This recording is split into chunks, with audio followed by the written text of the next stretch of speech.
Futebol de Verdade, com António Tadeia. Hoje escrevi sobre o legado de Vítor Oliveira. Vítor Oliveira era, ao mesmo tempo, o rei das subidas. Toda a gente fala nisso, não é? Ele subiu 11 equipas ao longo da sua carreira e, a partir de também da altura, centrou-se muito mais nisso, na possibilidade de subir de divisão, do que em construir carreira na primeira.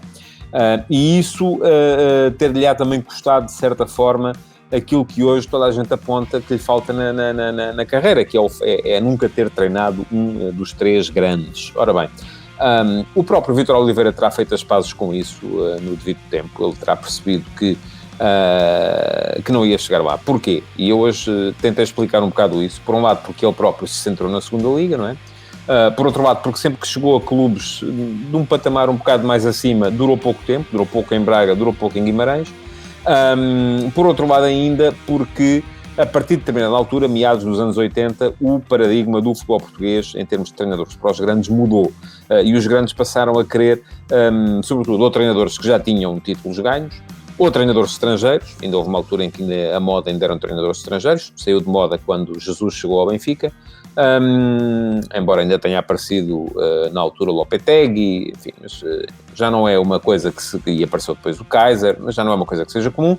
Ou então treinadores da chamada escola científica, treinadores daqueles que vêm da faculdade, jovens, promissores, que consigam passar uma imagem de futuro. E Oliveira terá feito as pazes com isso, já o disse aqui, terá percebido em tempo que não ia chegar lá.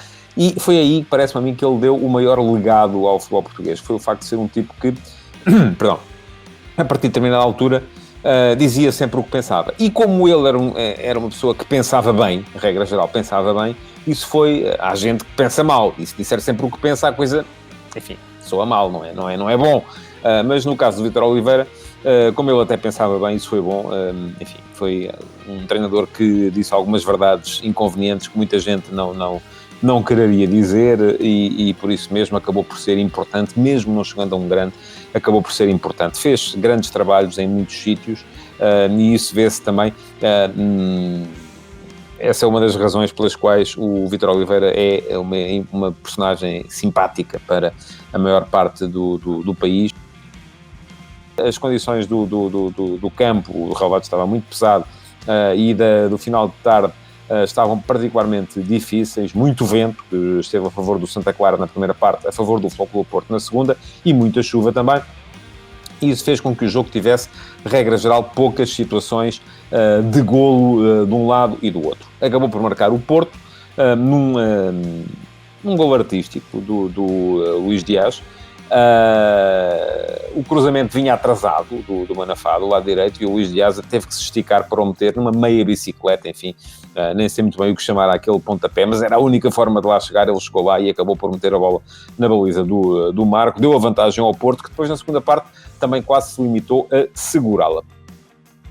Acabou por ser justa a vitória do Sporting, mais difícil do que se esperava, e o Sporting garantiu, então, assim, mais uma semana.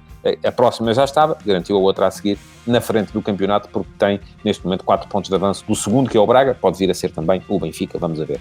Ora, o Braga também podia e devia ter marcado mais cedo. Teve 4 ou 5 ocasiões de golo, em que o Rafael defende, então ao Paulinho ficou-lhe a dever, aí 2 golos, pelo menos, porque o Paulinho teve ocasiões mais que suficientes para ter feito, para ter marcado, esbarrou sempre na oposição do guarda-redes e acabou por marcar o Braga numa altura em que o Carlos Carvalhal já estava a meter cada vez mais e mais gente na frente, já estava a jogar com 2 pontas de lança, Paulinho e Schettino, com um ala de cada lado, com o meio campo ofensivo, onde tinha entrado também o João Novaes, enfim.